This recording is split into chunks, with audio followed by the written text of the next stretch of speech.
elektorale. Ti nga informacionet deri tani ti e ke, le të themi, nuk po them 100% sigur që është për konflikte zgjedhore. Ky informacioni që kam unë është që personi është marrë peng pikërisht për motive politike. Është mbështetësi i një kandidatit opozitës dhe personat që kanë shkuar dhe e kanë marrë peng, e kanë rrëmbyer mes qytetit dhe e kanë futur në bagazh të makinës, janë persona të cilët kanë punuar në fushat dhe mbështesin një kandidat të mazhorancës. Kaq, është në qarqet në mbi Tiranë, domethënë. Në pjesën se sa është veri tamam, por është mbi Tiranë dhe ngjarja është shumë e rëndësishme, është marrë mes qytetit. Ngjarja jashtëzakonisht. Dhe kur arrihet në këtë pikë, sepse kush është problemi këtyre? Perceptimi pastaj që krijohet i publikut dhe reagimi që vjen mbrapa, frika që shpërndahet tek njerëzit ka efekt më të madh se vetë veprimi. Dhe kjo e bën shqetësuese situatën. Gjëja kryesore për e ke parë në të fushat kush ka qenë? Është kërkuar pjesëmarrje masive në zgjedhje.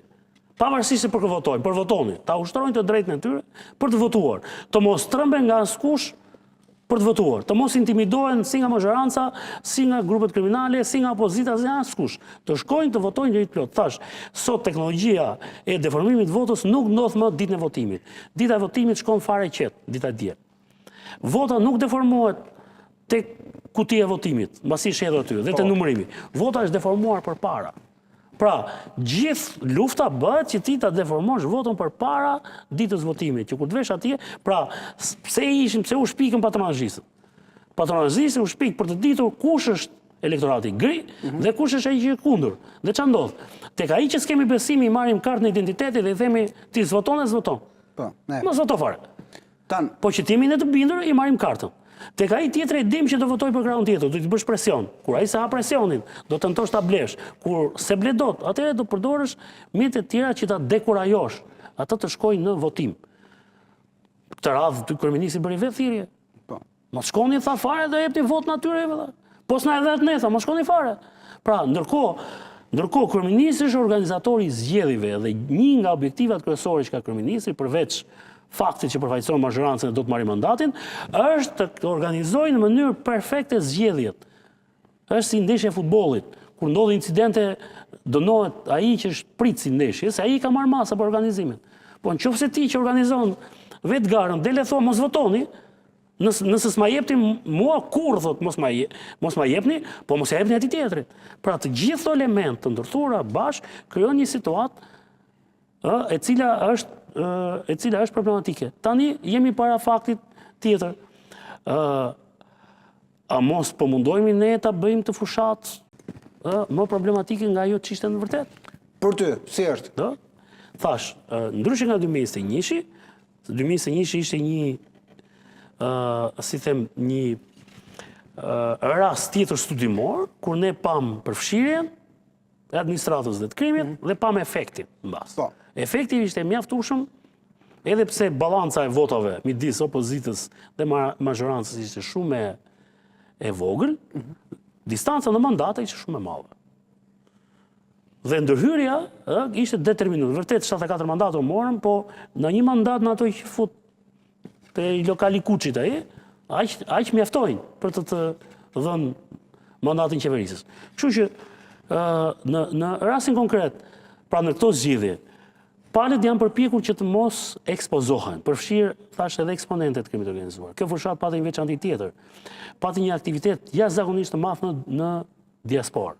Dhe aty organet tona të hetimit e kanë të pamundur ta shtrinë aktivitetin e vet, sepse gjithçka ndodh në territorin e një shteti tjetër.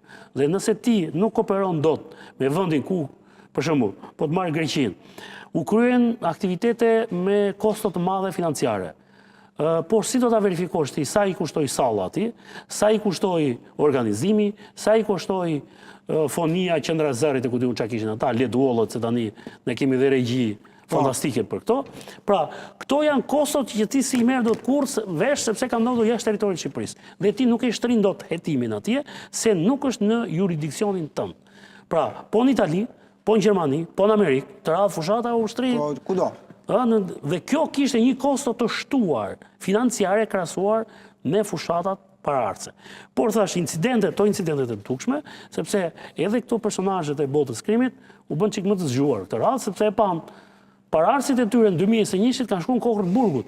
Dhe një nga faktorët që përshpejtoi hetimin e tyre ishte pikërisht përfshirja e tyre direkte në fushatën elektorale. Dhe ku e ndjem ne këtë? Në Shkodër, e pam haptazi, pam efektin, u përmbys bastioni më i pathyeshëm që ka pasur e djatha. Në 2021 mori goditjen në Ballë, në 2023 e mori edhe në Gjokë, se shtrim barkat sa thej. Dhe e pam në Elbasan, e pam në Fier, e pam në Durrës, ku mandatet u ndan për rezultate fare të vogla.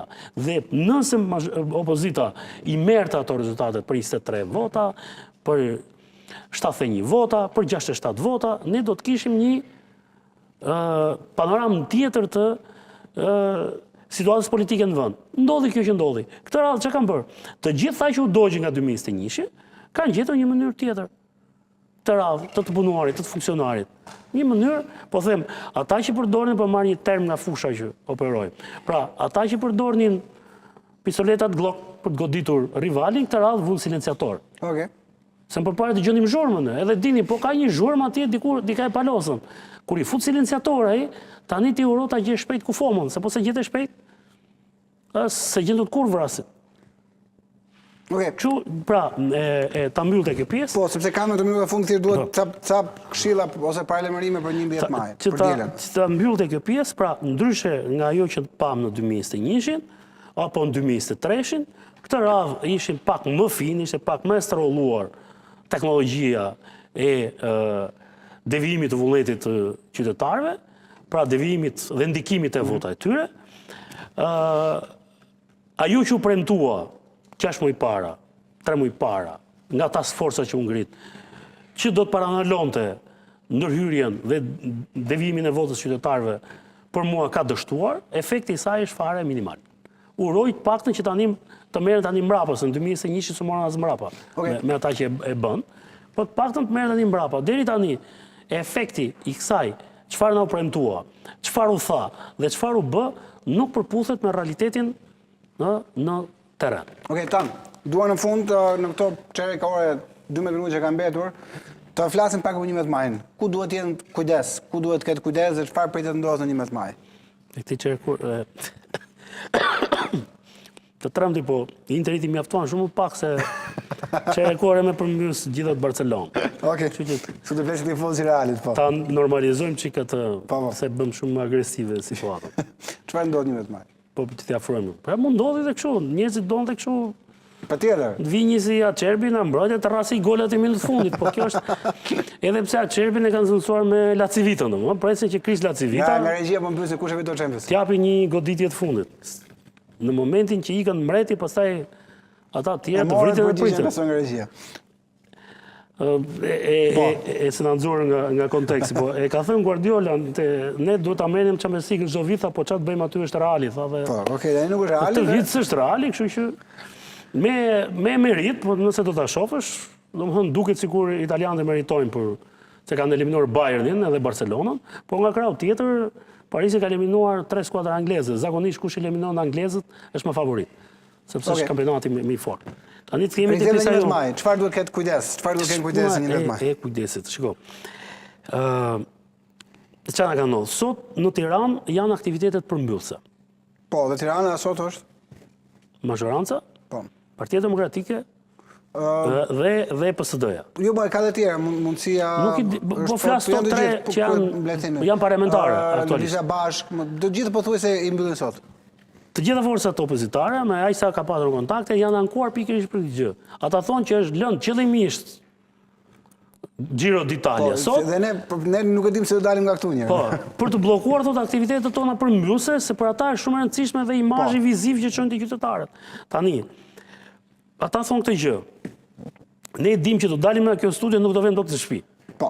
Tani të bllokosh një vend me 2 milion e 400.000 banor, për 200 ciklistë, dhe është gara, s'ka lidhje fare Shqipëria. Është gara, Giro d'Italia është gara e Republikës Italiane. Po, pavarësisht se është ndërkombëtare, po është italiane. Po çëndsi kam është Giro d'Italia.